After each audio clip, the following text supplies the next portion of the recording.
The Antarctic, bigger than the United States and Europe put together. It is drier than the Sahara Desert and colder than anywhere else on Earth. There's no place more hostile to life on the entire planet. East Antarctica, Queen Maud Land. Claimed by Norway since 1939, it makes up 1/5 of the Antarctic continent. Most of Queen Maud Land is covered by the Antarctic ice sheet. But in some areas, mountain ranges tear through the thick ice. This is where Roland and Lars plotted their new route. Beginning in the shadow of the Wolf's Fang Mountains, named so as it resembles a set of wolf's teeth piercing through the ice. Their journey will take them through some of Earth's most alien landscapes, traveling a distance of 275 kilometers from Wolf's Fang to Troll Airfield.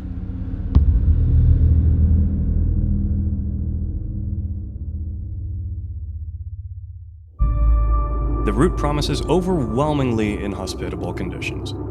Temperatures dropped below minus 40 degrees Celsius, whilst fierce katabatic winds gust at speeds well above 100 kilometers an hour.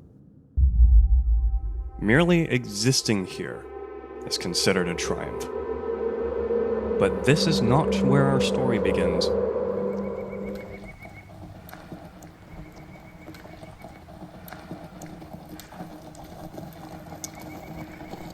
A staple of their training is the tire pool. It conditions their bodies for the daily sled pull.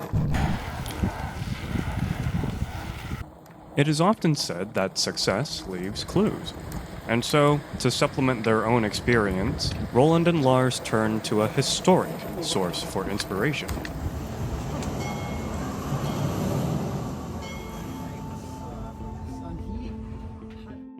The Fram, the ship that carried the Norwegian explorer Roald Amundsen and his team to Antarctica. On December 14th, 1911, Amundsen and his team would be the first to reach the geographic South Pole. To this day, their success continues to influence how polar expeditions are carried out. Roland and Lars draw from this experience to gain inspiration from these past explorers. But there's more work to be done. Every detail must be accounted for. You see, this has a vestibule on both sides, and it's totally square. So it has a little bit more inner space. I know for a fact that but you see it narrows in a little bit. Yeah, that's okay. But it is a little bit higher. It also drops down, but if we have our heads up towards the vestibule, I think we will be fine. And it's because you should told to have this 4 or 5 centimeter extra space. It's still big. Yeah, it's still big.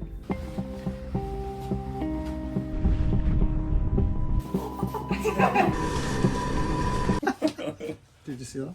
Yep. I always write something under the binding when I mount the It's a skis. secret. Don't eat that yellow snow. Yes.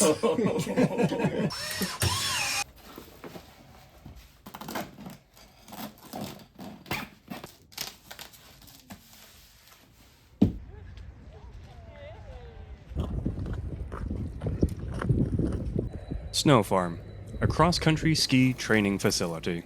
Here, Roland simulates the weight of his sled.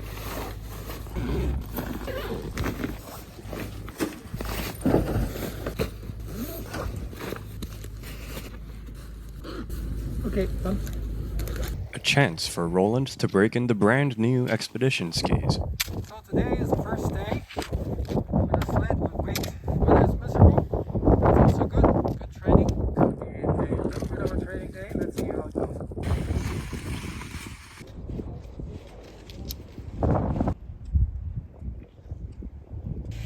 The next day. And the next. And the day after. Training continues this way for a week. Into week 2, Roland has transitioned into pulling a fully laden sled.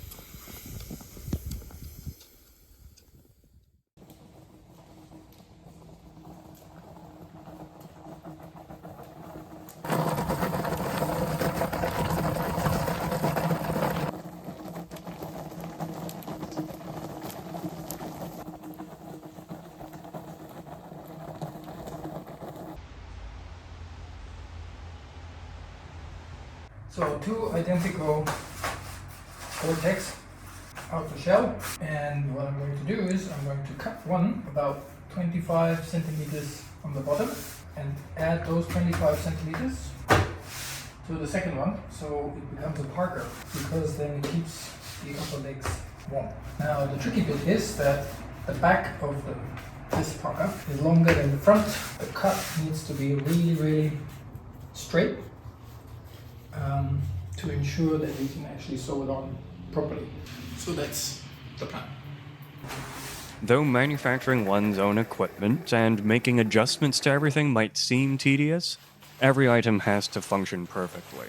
There are no margins for error.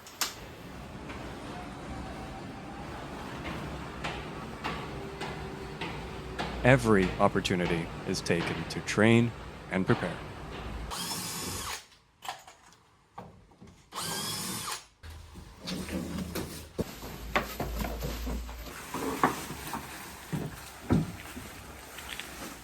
Packing all the equipment for freight is a challenge in and of itself. What isn't packed here would be missing on the expedition.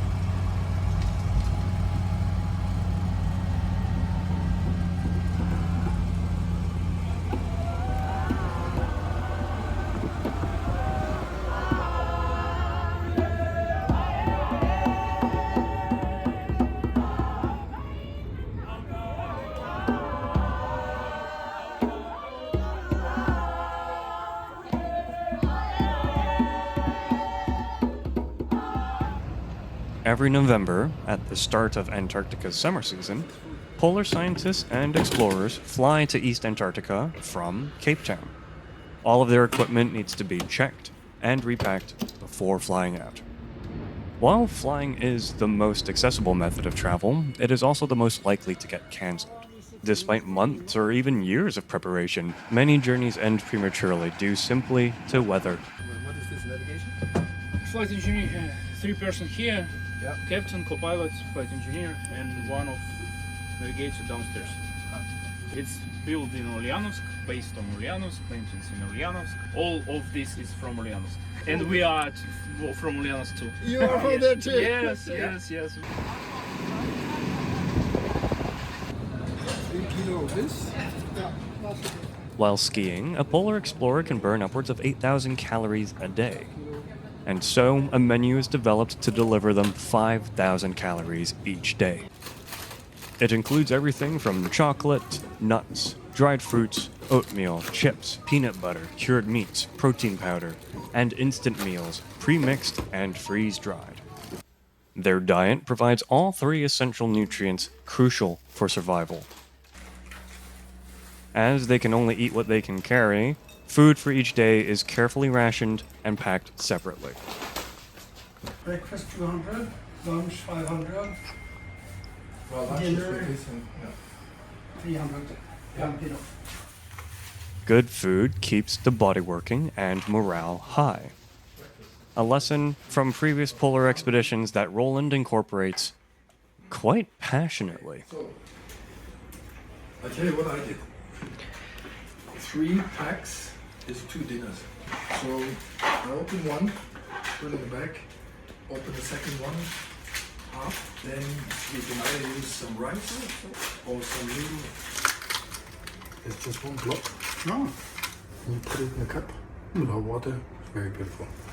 Actually, we can have one here. Yeah. I need one for my throat.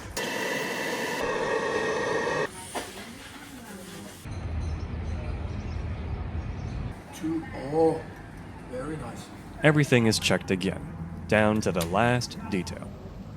Okay, that's working.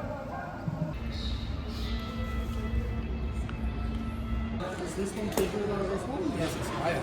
Lars and Roland pack 200 kilograms of equipment, clothes, and food supplies, enough for 30 days of skiing between 2 people, and some emergency backup to remain at base camp.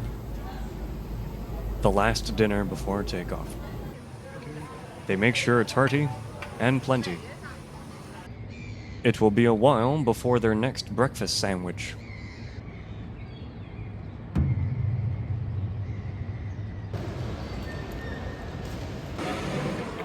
Final departure. Going places.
This is our home.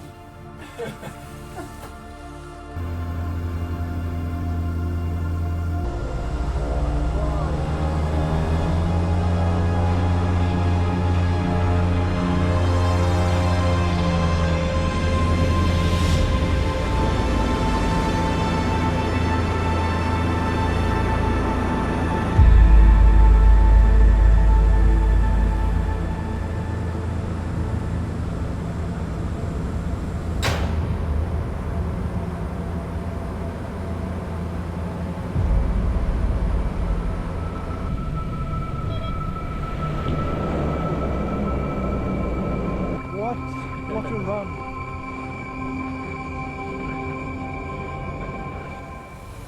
This was it. The beginning of the expedition. This is where all the preparation counts.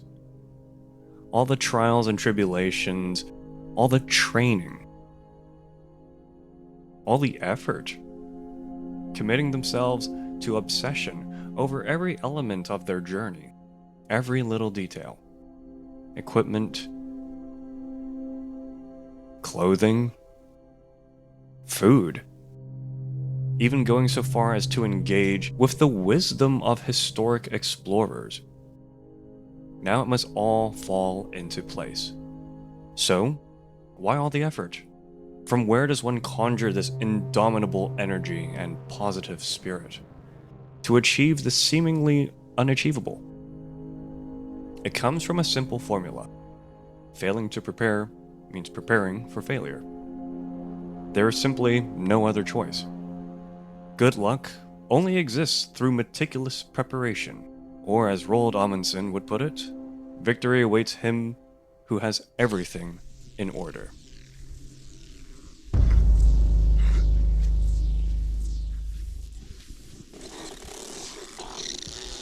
It's quite difficult to comprehend the sheer scale of the surroundings.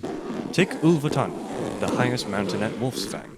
It has the highest vertical cliff known on this planet. 1 kilometer, straight up. But here, in the Wolfsfang Mountains, cliff views come at a steep price.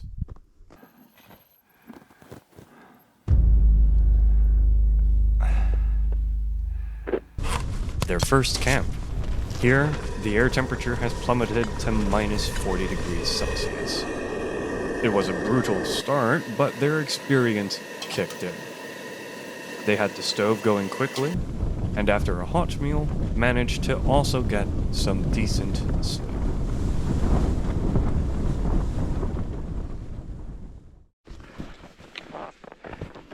Helt utrolig dag. Kom hit I går aftes. Da var det svinekaldt, men nydelig vær.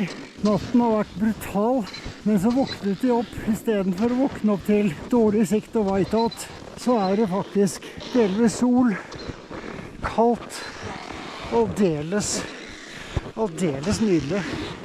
Og går her midt inne I Fenriskjeften og campet der. Og tenker oss nå ned mellom disse, tror vi, og så over den veien der, mot forbi Trollslottet, den veien der. Spennende. We are on the way out of Wolfsfang, just on the first small downhills here, and as it's thickening behind us and the visibility goes, it's absolutely stunning. Looking forward to the next phase. He's going down on the plain there.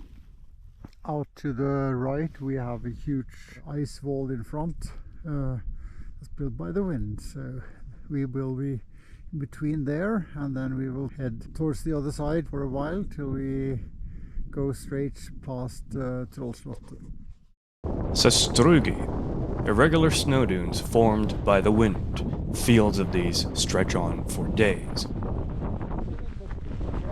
Sometimes they get lucky and find a flat spot to pitch their tent. 5 days in, Lars and Roland have established their routine, a daily rhythm.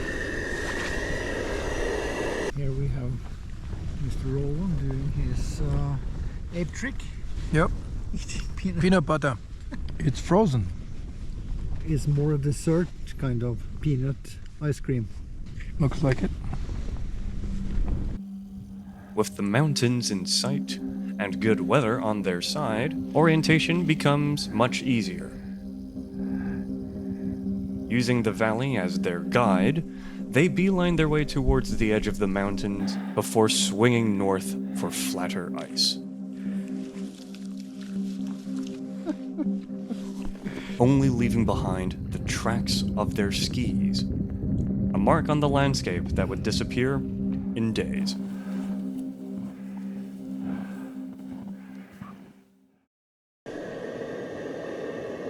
So Roland, how many breakfasts have you had now? 2. Only 2? Yeah, third one coming. That's good. And how many dinners did you have last night? 3. 3 dinners. Okay. Do you have time for lunch? Not so much. I'm skiing.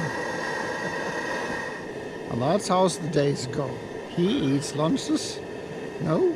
Breakfast, yes. Dinners, a lot. But he's happy, and that's where what counts. And his stomach is even happier, and that is even more important, actually. Leaving behind the site of Wolfsfang, Roland and Lars are now actually skiing over the top of a glacier, which flows from the polar plateau through the mountains. They watch the terrain under the constant threat of crevasses.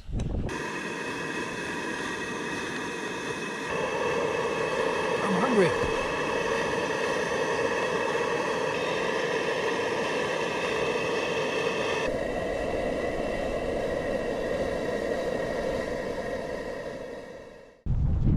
Then the weather turned.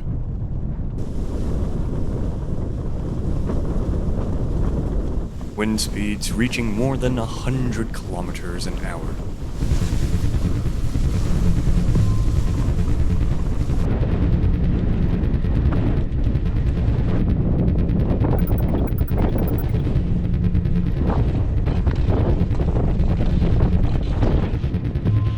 Although they weren't skiing into the wind, it wasn't doing them any favors either.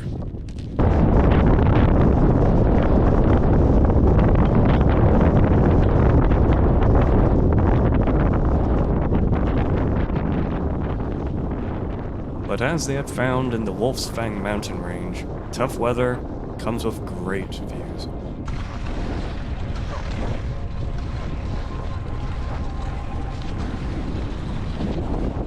That was cold. Windy and cold. Glad to be back in the tent.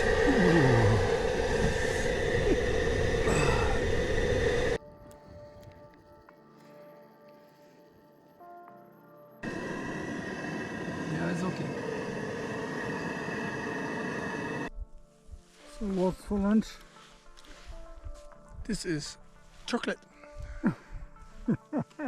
That's the Roland special. Taking advantage of good weather, they pushed forward. And after a day of good weather, it got worse. Whiteout. The horizon blends into the sky, and there's no contrast between them. These are really bad conditions to ski in. At its lightest, the mountains can still serve for orientation, but there's no way to properly read the surface for crevasses. Not a risk to be taken lightly. And the weather can change within minutes.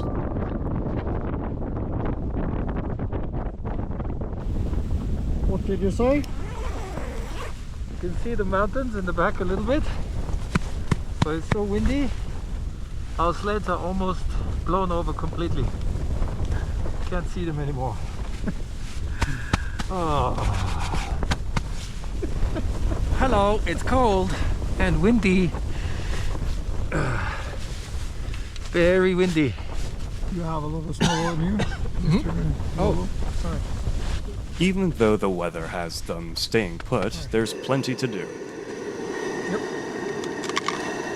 Done. Screws are off. Roland changes to shorter skins on his skis, which gives them more glide and less friction, allowing them to travel faster on flatter ice.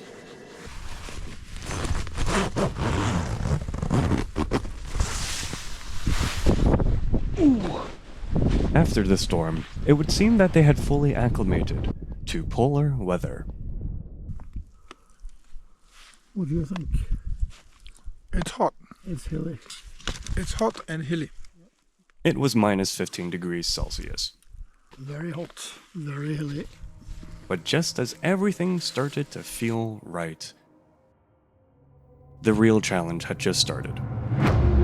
Crevasses, snow-covered cracks in the glacier, crisscrossing ahead of them like a grid. In this area, the crevasses were more than 50 meters wide and can be hundreds of meters deep, stretching onwards for many kilometers. The danger of falling into a crevasse is real and life-threatening. Their total focus and concentration was needed here.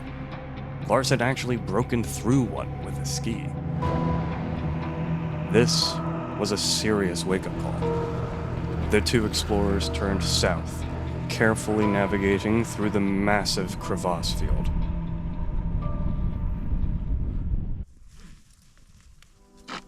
Once they had reached the other side, they were met with reward. This was the final stretch to Troll Station.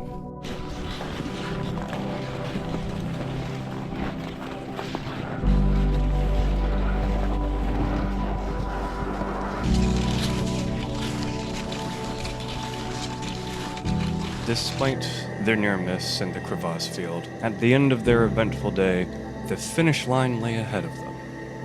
Spirits couldn't be higher.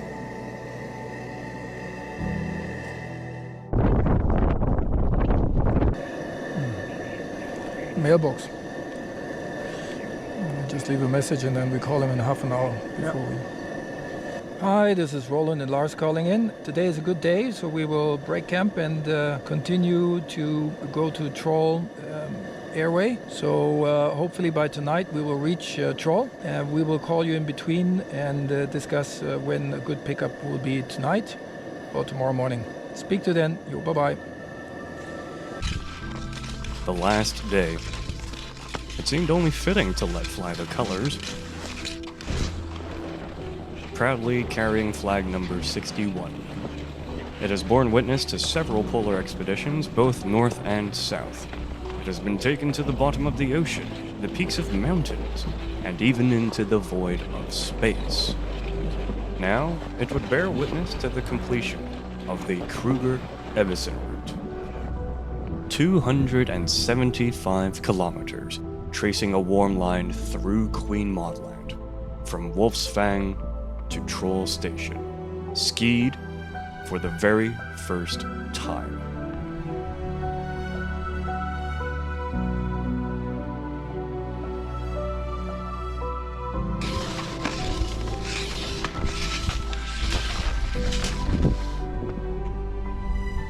Hello, This is it. this is the pickup call. Yes. This is the pickup call. Okay, then I will call them, give them our position. They have our position anyway, but I didn't see that message on InReach so far. I'll call the airbase right now, give them our position, and then we'll see them tomorrow. Oh. Come on, it's soup time. It is soup time. It is soup time. It is time for the troll station soup. You won't get in, but we will not miss our soup.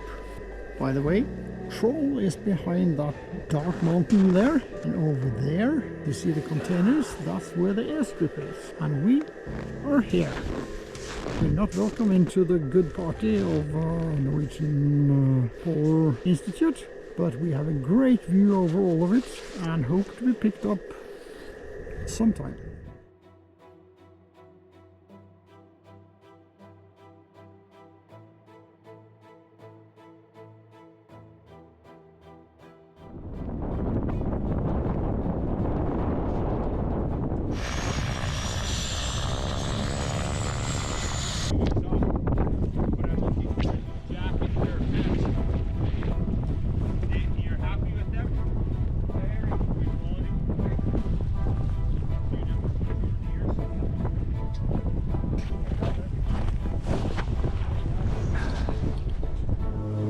The flight back, retracing the route from the air, revealed a majesty beyond comprehension.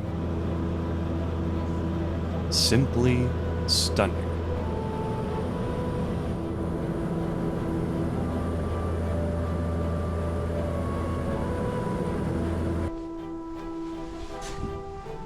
But it's not over yet. There's packing to be done. So Roland, what do you have to say to your defense about this mess here? Not this mess? Are you proud of this table? No, but I'm fixing it. Can you film you fix it? I can put it on time lapse. Yeah, it's gonna be a long time lapse.